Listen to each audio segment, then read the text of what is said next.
Hello, my self Harsh Chaturvedi. Excellence mastermind coaching में आपका स्वागत है।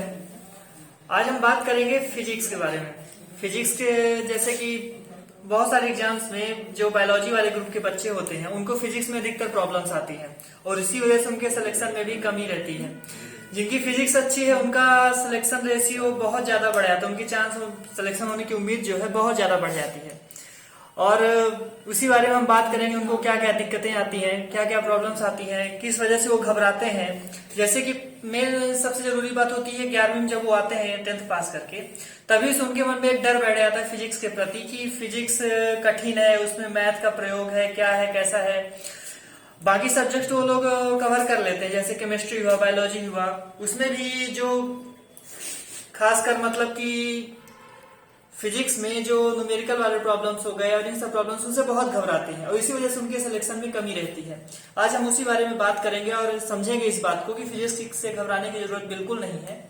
ये बहुत ही ज्यादा इंटरेस्टिंग सब्जेक्ट है। अगर इसको ढंग से पढ़ा जाए, अगर इसको अच्छे तरीके से एक स्ट्रेटजी बना के हम इसको कवर करें तो बहुत आसान लगता है और बहुत अच्छे से हमारे मतलब समझ आती है हमको फिजिक्स, और हमारे इसकी डेली लाइफ में भी बहुत यूज है। हम पढ़ेंगे इसको तो अपनी डेली लाइफ से इसको मतलब रिलेट करके और हर तरीके से इसको अपने जीवन में उतार के उस हिसाब से इसको देखेंगे। हमारी हर जगह बल का प्रयोग है, हर जगह एनर्जी का प्रयोग है, हर जगह इसी का प्रयोग है। बिजली, लाइट जो आजकल हम विद्युत मीटर इन सब में प्रयोग करते हैं, इन सब में बस फिजिक्स का ही काम है, बाकी कुछ नहीं है, केवल सब कुछ फिजिक्स है।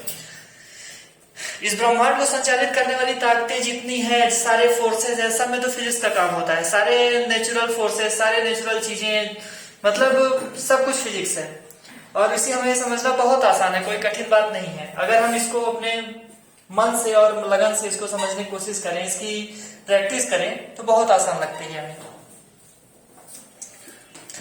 अब हम समझने की कोशिश करेंगे। पहली चीज देखेंगे कि फिजिक्स की मार्किंग स्कीम क्या होती है अलग अलग परीक्षाओं में।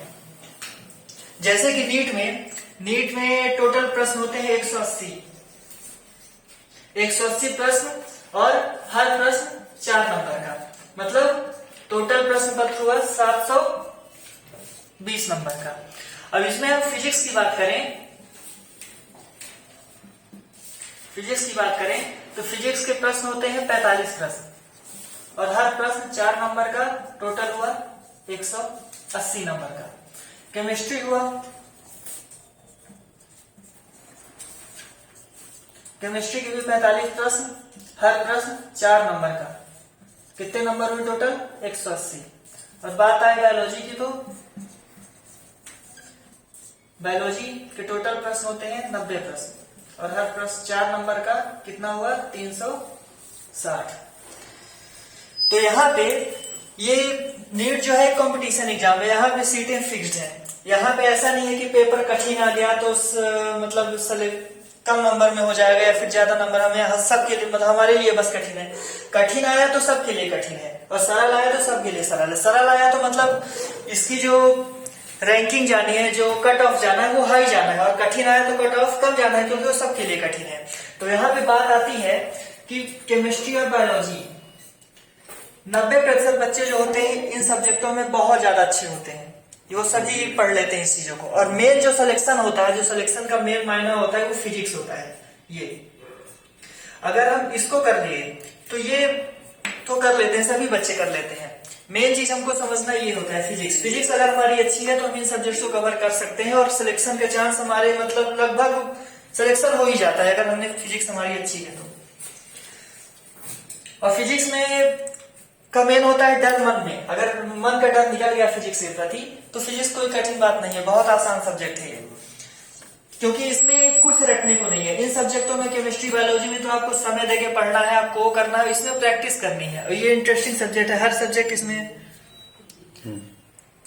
हर प्रश्न एक नई चुनौतियों से भरा होता है। हर तरीके से इसमें एक अलग अलग हर एक स्टेप्स में इसमें हम नई चीज सीखने को मिलते हैं। और इसमें देखिए, आप केमिस्ट्री और बायोलॉजी में अगर रिवीजन करेंगे तो आपको वही चीज बार बार पढ़नी रहती है। और फिजिक्स एक ऐसा सब्जेक्ट है जिसका रिवीजन भी करेंगे तो आप एक अलग न्यूमेरिकल सॉल्व करेंगे, अलग प्रश्न सॉल्व करेंगे, तो उसमें एक नई चुनौतियों का सामना करना पड़ता है, जिससे हमें बोर नहीं लगता है, हमें बोरियत नहीं महसूस होती कि हम बार बार उसी चीज को पढ़े जा रहे हैं। इसलिए फिजिक्स बहुत इंटरेस्टिंग सब्जेक्ट लगती है अगर हम इसको ढंग से पढ़ें तो। अब हम दूसरी चीज देखेंगे, बेसिक फंडामेंट्स ऑफ फिजिक्स। फिजिक्स में बच्चे डरते हैं क्यों है? मैथ के कारण। मैथ का इसमें ज्यादा ही प्रयोग क्या है? कुछ प्रयोग नहीं है। 4 फंडामेंट्स यूज होने हैं, addition, subtraction, multiplication and division. गुणा, भाग, जोड़, घटाना, यही प्रयोग होता है इसमें, बेसिक चीज। और नई चीज थोड़ी आ जाती है, डिफरेंशिएशन और इंटीग्रेशन। ठीक है, तो डिफरेंशिएशन इंटीग्रेशन भी बहुत बेसिक चीज उसका प्रयोग होता है, जो कि हम एक दिन 1 घंटे के लेक्चर में उसको कवर कर सकते हैं आराम से, और बहुत अच्छे से हम उसको सीख सकते हैं। बस इन्हीं चीजों को प्रयोग है। थोड़े बहुत ग्राफ्स हैं, ग्राफ भी हमारा आसान से उसको क्लियर कर सकते हैं। उसके बाद इन्हीं सबको प्रयोग करके हमें पूरी फिजिक्स पढ़नी है, 11वीं और 12वीं की। हर चैप्टर बस इन्हीं दोनों से, इन्हीं 6-7 चीजों से है जो मैथ का प्रयोग होता है, बस बाकी कुछ नहीं है इसमें। कोई हमें 11th 12th की फिजिक्स का इसमें कोई काम, 11th 12th की मैथ का इसमें कोई काम नहीं है। बस 11th 12th में जो डिफरेंशिएशन इंटीग्रेशन नई चीज है, बस वो पढ़ना है हमें। थोड़ा बहुत नियम जानने हमें, वेक्टर हो गया और ये सारी चीजें हैं, इनको जानना है, बाकी कुछ नहीं है, बाकी सारी चीजें वही हैं। अब देखिए कितनी आसान चीजें हैं, जैसे कि अगर हम यहाँ पे बात करें गति, मोशन की बात करें, ठीक है, तो यहाँ पे स्पीड, अगर स्पीड की बात करें तो बहुत अच्छे से समझते हैं इसको। स्पीड इक्वल टू क्या होता है? Speed equal to distance upon time, ठीक है ना। Velocity displacement upon time,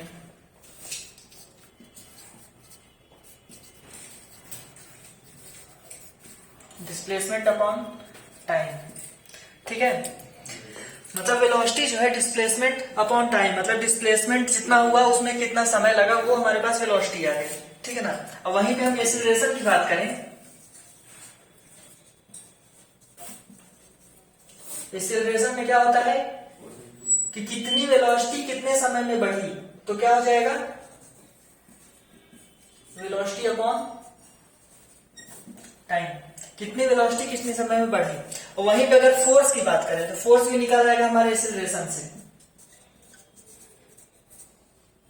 force क्या हो जाता है? एम इंटू ए, मास इंटू एक्सीलरेशन।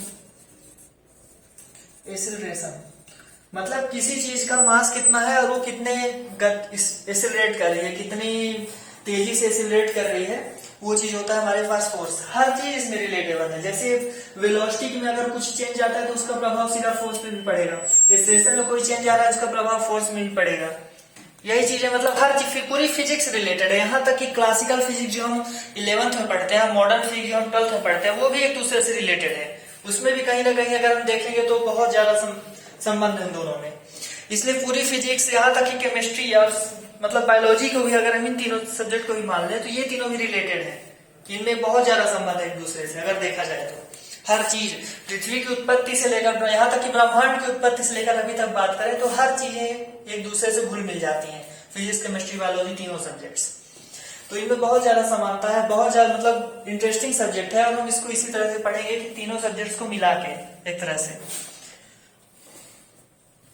और बाकी प्रॉब्लम्स आती हैं, जैसे कि क्लासिकल और मॉडर्न फिजिक्स तो पता है आप लोगों को। 11th वाली फिजिक्स जो है क्लासिकल हो गई, 12th वाली मॉडर्न आ गई। मतलब क्लासिकल मतलब जो हमें दिख रही है, जिसको हम बिना माइक्रोस्कोपिक तरीके से 18वीं शताब्दी के पहले हम इसको डिस्कवर कर लिए थे, वो हमारे पास क्लासिकल फिजिक्स आ गई। उसके बाद जो हम माइक्रोस्कोप का इजाद हुआ और ये सारी चीजें फिजिक्स जो हम उसके बाद पढ़ रहे हैं, जैसे बिजली हो गई, नाभिक ऊर्जा हो गई, न्यूक्लियर फिजिक्स, इलेक्ट्रिसिटी, ये सारी चीजें मॉडर्न फिजिक्स के अंतर्गत आ जाती हैं, जिसको हम अपनी खुली आंखों बस से नहीं देख सकते।